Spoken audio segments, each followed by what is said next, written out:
بسم اللہ الرحمن الرحیم۔ اللہ تبارک و تعالیٰ کے پاکیزہ نام سے آغاز کرتے ہیں جو بہت مہربان نہایت رحم والا ہے۔ درس بخاری کا سلسلہ 2300 اور 2300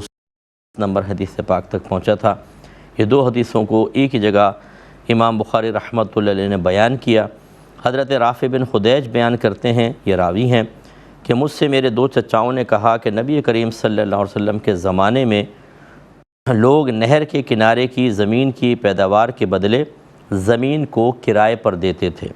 یا زمین کے کسی بھی ایسے حصے کی پیداوار کے عوض جس کو زمین کا مالک اپنے لیے خاص کر لیتا تھا۔ تو کچھ اگر نئے دیکھنے والے ہیں تو میں کنڈیشن بتا دوں کہ جیسے یہ 1 ایکڑ کا حصہ کسی کو 1 ایکڑ زمین کسی کو کرائے پر دی، لیکن یہ شرط کر دی کہ جو نہر کے کنارے پہ ٹکڑا ہے اس کی جتنی پیداوار ہوگی یہ میں کرایہ لوں گا، بطور کرایہ لوں گا۔ یا پھر ایک حصہ اپنے لیے خاص کر لیتے تھے، جیسے 10 ایکڑ دی تو اس ایک ایکڑ کی جتنی پیداوار ہوگی وہ میرے لیے بطور کرایہ مخصوص ہوگی۔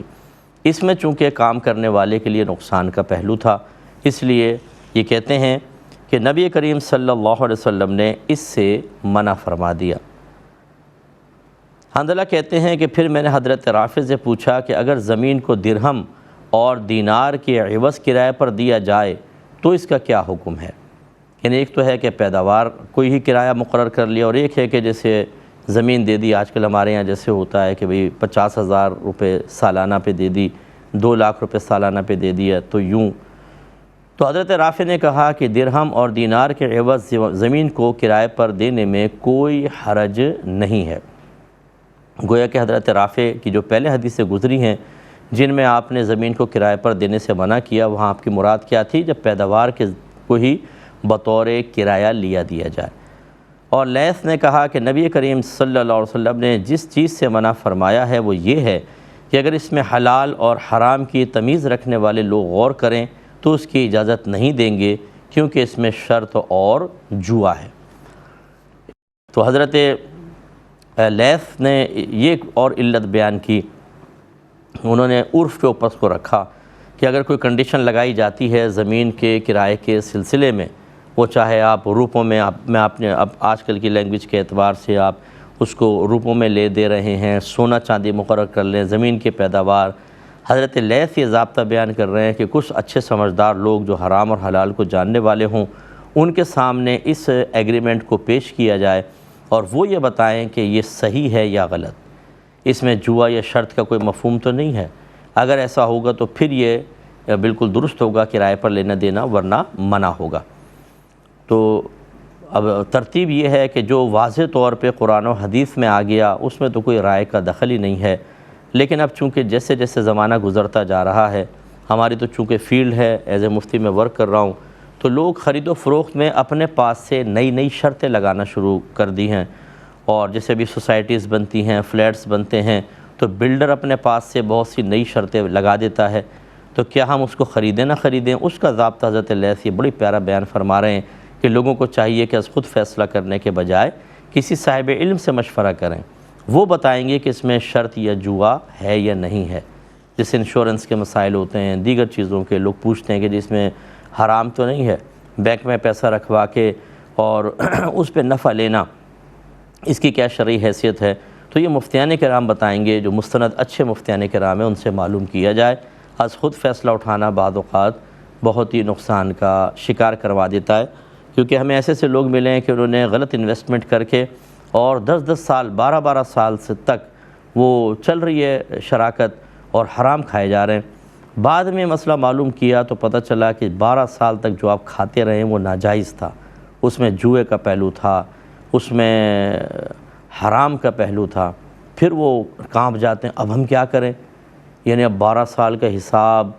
پھر اس میں کیونکہ اپنا پیسہ صحیح پیسہ بھی تھا، پھر اس کا نفع حرام وہ بھی بعض اوقات شامل کر دیتے ہیں، تو بڑی پیچیدگیاں پیدا ہوتی ہیں، اور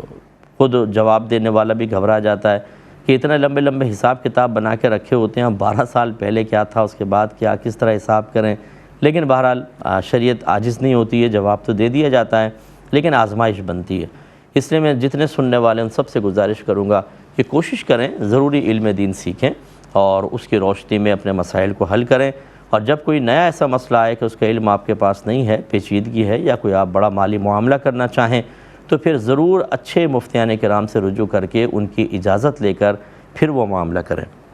اگلی حدیث کی طرف آتے ہیں، 2348 نمبر حدیث پاک ہے۔ حضرت ابو ہریرہ رضی اللہ تعالیٰ عنہ اس کے راوی ہیں، وہ بیان کرتے ہیں کہ ایک دن نبی کریم صلی اللہ علیہ وسلم کلام فرما رہے تھے اور آپ کے پاس دیہات کا ایک شخص بیٹھا ہوا تھا، یعنی گاؤں کا کوئی ایک شخص تھا دیہاتی۔ نبی کریم صلی اللہ علیہ وسلم نے فرمایا کہ اہل جنت میں سے ایک شخص اپنے رب سے کھیتی باڑی کرنے کی اجازت طلب کرے گا۔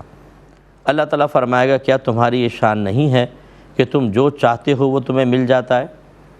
یعنی کیا تمہارے ساتھ یہ معاملہ نہیں کیا گیا کہ جو تمہارے دل میں خواہش ہوتی ہے فوراً تمہارے سامنے آ جاتا ہے، پھل فروٹ جانور یہ وہ؟ تو پھر کھیتی باڑی کہ میں کھیتی باڑی کروں، پھر پیداوار ہو، پھر اس کو حاصل کروں، اس تکلف کی کیا حاجت؟ تو وہ جب اللہ تعالیٰ سوال کرے گا کہ کیا تمہاری یہ شان نہیں ہے کہ تو جو چاہتے ہو وہ تمہیں مل جاتا ہے، وہ کہے گا کیوں نہیں، لیکن میں کھیتی باڑی کرنا چاہتا ہوں۔ تو اللہ تعالیٰ اس کو بیج دے دے گا، پھر وہ ایک بیج بوئے گا تو اسی وقت فصل اگ کر بڑی ہو جائے گی اور کٹ بھی جائے گی اور پہاڑ کی طرح اس کے ڈھیر بھی لگ جائیں گے، اور علماء فرماتے ہیں سب پلک جھپکنے میں ہو جائے گا۔ اللہ تعالیٰ فرمائے گا یہ لو اے ابن آدم، تمہیں کوئی چیز سیر نہیں کر سکتی، یعنی انسان کی خواہشات کبھی ختم نہیں ہوں گی، وہاں جا کر بھی یہ کہ یار میں یہ کر لوں اور یہ ہو جائے تو ایسا ہوگا۔ پھر اس دیہاتی نے کہا کہ اللہ کی قسم، وہ اللہ سے سوال کرنے والا شخص ضرور کوئی قریشی یا انصاری ہوگا، کیونکہ وہ لوگ کھیتی باڑی کرنے والے ہیں، اور رہے ہم تو کھیتی باڑی نہیں کرتے۔ نبی کریم صلی اللہ علیہ وسلم یہ سن کر ہنسنے لگے۔ تو یہ ویسے تو یہ کوئی مزارعت کا تو ذکر نہیں ہے، ایک حدیث امام بخاری لیکن بہرحال لے آئے ہیں، تو اس پہ تھوڑا سا کلام کر لیتے ہیں کہ رحمت کونین صلی اللہ علیہ وسلم نبی ہیں، اور نبی علوم غیبیہ جانتے ہیں۔ غیب اس شے کو کہتے ہیں جو پوشیدہ ہوتی ہے اور آپ اسے نہ دیکھ سکتے ہیں نہ سن سکتے ہیں، یعنی نہ دیکھ کے اس کو جان سکتے ہیں، نہ سن کر، نہ سونگھ کر، نہ چکھ کر، نہ چھو کر، نہ اپنی عقل کے ذریعے کوئی آلہ والا ایجاد کر کے آپ معلوم کر لیں، نہیں ہوگا۔ صرف اللہ کے نبی کے بتانے سے پتہ چلتا ہے، وہ ہوتا ہے غیب۔ اور پھر یہ غیب ہم تک بھی پہنچ جاتا ہے کہ ہر نبی کا کام یہ ہوتا ہے کہ وہ کچھ غیوبات لے کر آتا ہے جن تک عام لوگوں کی رسائی ہو ہی نہیں سکتی ہے، اور وہ یہ کہتا ہے کہ میں اللہ کا نبی ہوں، یہ چیزیں تم سے پوشیدہ ہیں لیکن میں تمہیں بتا رہا ہوں، تم اس کا یقین کر لو۔ اب جو یقین کر لیتا ہے وہ صاحب ایمان بن جاتا ہے، اور جو انکار کر دیتا ہے وہ کافر رہتا ہے۔ چنانچہ جنت بھی غیوبات میں سے ہے۔ رحمت کونین صلی اللہ علیہ وسلم نے جنت اور دوزخ کے بارے میں بتایا، نہ آپ نے دیکھی نہ میں نے، نہ اس کی تپش آ رہی ہے، نہ جنت کی نعمتوں کی کوئی ٹھنڈک ہے، لیکن ہمارے نبی نے بتا دیا، ہم نے یقین کر لیا۔ لیکن جو یقین نہیں کرتے ہیں، انکار کر دیتے ہیں، جنت نہیں ہے، دوزخ نہیں ہے، آخرت کہاں ہے، حساب کہاں ہے، بعض تو اللہ کے وجود کے منکر ہیں معاذ اللہ، تو وہ گویا کہ نبی کریم کی لائی ہوئی غیبی خبروں کی نفی کر رہے ہیں، اور وہ کافر رہیں گے، اور ان کو دنیا میں بھی انجام بھگتنا ہوگا، اور آخرت میں ان کے لیے ہمیشہ کی جہنم ہے۔ تو ایک تو اس پہ شکر ادا کیا کریں، میں بارہا کہتا ہوں کہ اللہ تعالیٰ نے آپ کو مجھے بغیر طلب کیے ایک مسلمان گھرانے میں پیدا کر دیا، یہ اس کا بڑا کرم ہے۔ اگر آپ اور ہم کسی کافر کے گھر میں پیدا ہوتے تو ضروری تو نہیں تھا کہ اسلام مل جاتا۔ بعض بڑے ایکسٹریمسٹ قسم کے غیر مسلم ہوتے ہیں جو اپنے مذہب سے محبت کرتے ہیں اور اس کے خلاف کچھ سننے کے لیے تیار نہیں ہوتے، اور وہ ساری زندگی اسی کفر میں گزار کر مر جاتے ہیں۔ اب ان کو اگر کوئی پتہ کر سکتا ہو نا تو وہ دیکھے گا کہ وہ شدید ترین عذاب قبر میں مبتلا ہے، اور اس کے بعد میدان محشر میں جو ذلت و رسوائی اللہ تعالیٰ نے قرآن میں بیان فرمائی اس کا سامنا کرنا پڑے گا، اور پھر ہمیشہ جہنم، کبھی نکلنا نصیب نہیں ہوگا۔ تو بہت سے حسین چہرے میدان محشر میں روتے ہوئے، بلکتے ہوئے، سسکتے ہوئے، ان کے چہروں پہ آثار حسرت نمایاں ہوگی، اور وہ جب آپ کے سامنے گھسیٹ کے جہنم میں پھینک دیے جائیں گے اور بتایا جائے گا کہ اب انہیں کبھی باہر نکلنا نصیب نہیں ہوگا، تو اس وقت ہمارے دل حقیقتاً شکر کے سجدے کریں گے۔ کیونکہ ابھی کسی مسلمان کو کہا جائے نا کہ بھئی مبارک ہو آپ مسلمان ہیں، تو اس کو اتنی اہمیت کا احساس نہیں ہوتا، کیونکہ ہم ہیں دنیا دار لوگ۔ ہمیں بتاؤ کہ اگر مسلمانوں کے پاس دنیا آ جائے نا کھنچ کر تو اسلام اچھا ہے، اور اگر ہمیں کچھ نہیں مل رہا، یہ ہر ایک کی بات نہیں کر رہا ہوں، بہت سے ایسے لوگ ہوتے ہیں، میں ان کی بات کر رہا ہوں کہ اگر کچھ نہ ملے تو یار کیا فائدہ اسلام کا، کیا فائدہ ہے مسلمان ہونے کا، معاذ اللہ ثم معاذ اللہ۔ ایک شخص نے تو یہاں تک کسی کو کہا کہ ایک کرسچن نے مجھ سے کہا کہ میں مسلمان ہونا چاہتا ہوں، تو میں نے اس کو یہ کہہ دیا کہ تیرا کیا فائدہ مسلمان ہونے کا، ایسی رہ، یا شاید وہ ہو گیا تھا تو اس سے کہا تجھے کیا ضرورت تھی مسلمان ہونے کی، ایسے رہتا۔ اس طرح کے لوگ بھی آپ کو ملیں گے، یہ یاد رکھیں، یہ سب غلط ہے۔ مذہب اسلام حق مذہب ہے۔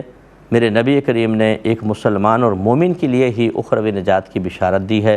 چنانچہ نبی کریم نے جنت کے اور دوزخ کے بارے میں بتایا جو غیوبات میں سے ہے، اس پر یقین رکھنا واجب ہے، یہی خبر سرکار دے رہے ہیں۔ تو سرکار نے فرمایا کہ ایک شخص ہوگا اللہ کی بارگاہ میں، عرض کرے گا، بیٹھا ہوا ہے، سوچے گا کھیتی باڑی کر لوں۔ اب کھیتی باڑی کرنے کی تمہیں ضرورت کیا ہے؟ جیسے وہ سوچے کہ مجھے گندم مل جائے، گندم آ جائے گی، وہ چاہے کہ مجھے پھل مل جائیں، پھل آ جائیں گے، گنے چاہے گا، گنے کے ڈھیر کے ڈھیر آ جائیں گے۔ وہاں پر تو ایسے ہی اللہ کا وعدہ ہے کہ جو تم مانگو گے، جو چاہو گے، فوراً آپ کے سامنے آ جائے گا۔ حتیٰ کہ ایک جنتی لیٹا ہوگا تو جنتی پرندے اس کو نظر آئیں گے اڑتے ہوئے آسمان جنت پہ، تو وہ تمنا کرے گا کہ کاش یہ بھن کر میرے سامنے آ جائیں، تو ایک لمحے میں وہ بھن کر سامنے آ جائے گا، اور پھر یہ اس کو کھائے گا، اور آگ پہ پکے ہوئے نہیں ہوں گے، اسٹیم روسٹ جس کو کہتے ہیں، ہلکی ہلکی گرمی کے اندر جو اندر تک نرمی ہوتی ہے، وہ کھائے گا، اور کھانے کے بعد پھر اس کو چھوڑ دے گا، وہ پھر زندہ ہو کے اڑ جائے گا۔ ایسے ایک لیٹا ہوگا تخت کے اوپر، تو درخت پہ پھل لگے ہوں گے، تو اس کا دل چاہے گا کہ میں پھل کھاؤں، تو وہ شاخ خود سامنے آ جائے گی، اور یہ پھل توڑ کے کھائے گا جتنا دل چاہے گا، پھر چھوڑے گا تو دوبارہ شاخ میں لگ جائے گا اور دوبارہ ثابت ہو جائے گا۔ یعنی جو چاہیں گے ملے گا، اور اس میں فنا نہیں ہوگی، نہ بیمار ہوں گے، نہ بوڑھے ہوں گے، نہ وہاں سے نکالے جائیں گے، نہ کوئی صدمہ اور غم ہوگا، خوشیاں خوشیاں ہیں۔ تو یہ اتنی بڑی نعمتیں تیار ہیں، لیکن اس کے لیے انسان تیاری کرنے کے لیے تیار نہیں ہے، بس یہ افسوس کی بات ہے۔ ایک سیلری حاصل کرنے کے لیے پورا مہینہ کتنا آدمی محنت کرتا ہے،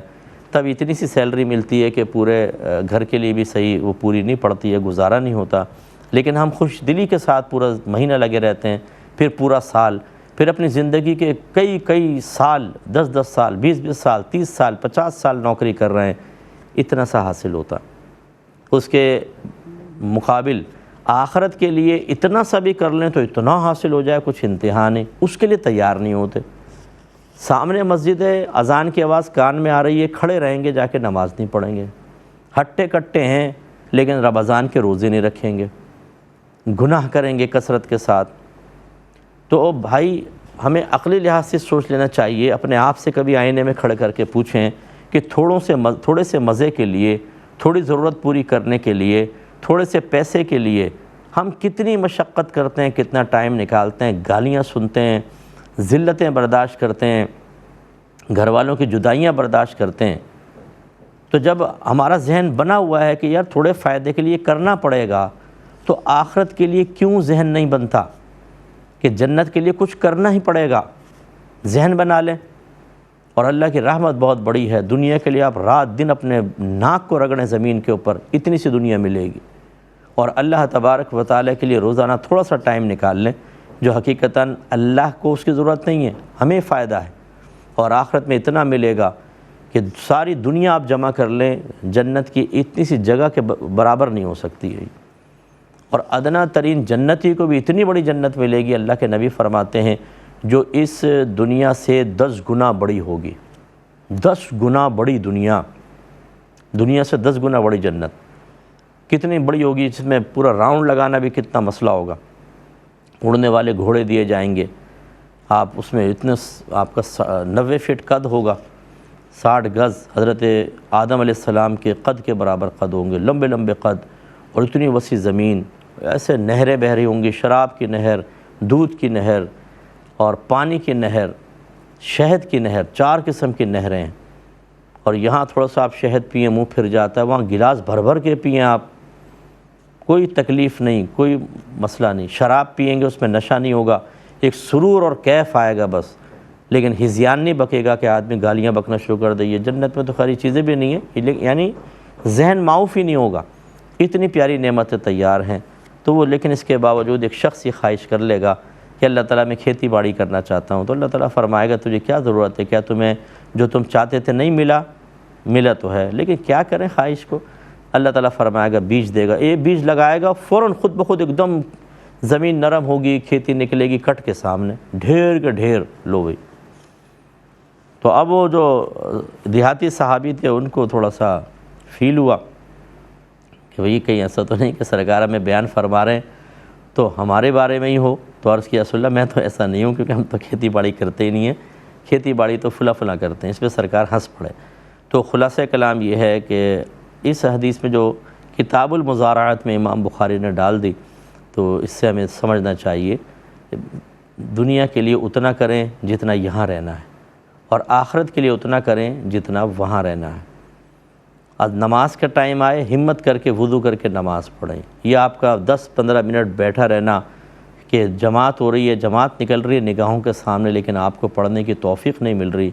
یہ آپ کو قبر میں برسوں رلا سکتا ہے۔ حسرت ہوگی، پچھتاوا ہوگا، آج اللہ کے ہو جائیں، کل اللہ تعالیٰ وہ انعامات دے گا کہ ہم تصور نہیں کر سکتے ہیں۔ اور اگر سرکشی کا راستہ اختیار کیا تو بہرحال اللہ کی مرضی ہے، وہ چاہے تو بخش دے، چاہے تو شدید عذاب دے۔ اگلے باب کی طرف آتے ہیں، باب ما جاء فی الغرس، درخت اگانے کا باب۔ 2349ویں حدیث پاک ہے۔ حضرت ابو حازم کہتے ہیں کہ حضرت سہل بن سعد رضی اللہ تعالیٰ عنہ نے بیان کیا کہ ہم جمعے کے دن بہت خوش ہوتے تھے۔ ہمارے پاس ایک بزرگ خاتون تھیں جو ہمارے لیے ان چقندروں کی جڑوں کو اکھاڑتی تھی جن کو ہم نہروں کے پاس اگاتے تھے۔ اب چونکہ ٹائم کم ہے میں حدیث کو کمپلیٹ نہیں کر سکوں گا، انشاءاللہ نیکسٹ پروگرام میں اس کو سٹارٹ کریں گے اور اس کی تشریح بیان کریں گے۔ اس وقت تک کے لیے اجازت دیجیے۔ وآخر دعوانا ان الحمد للہ رب العالمین۔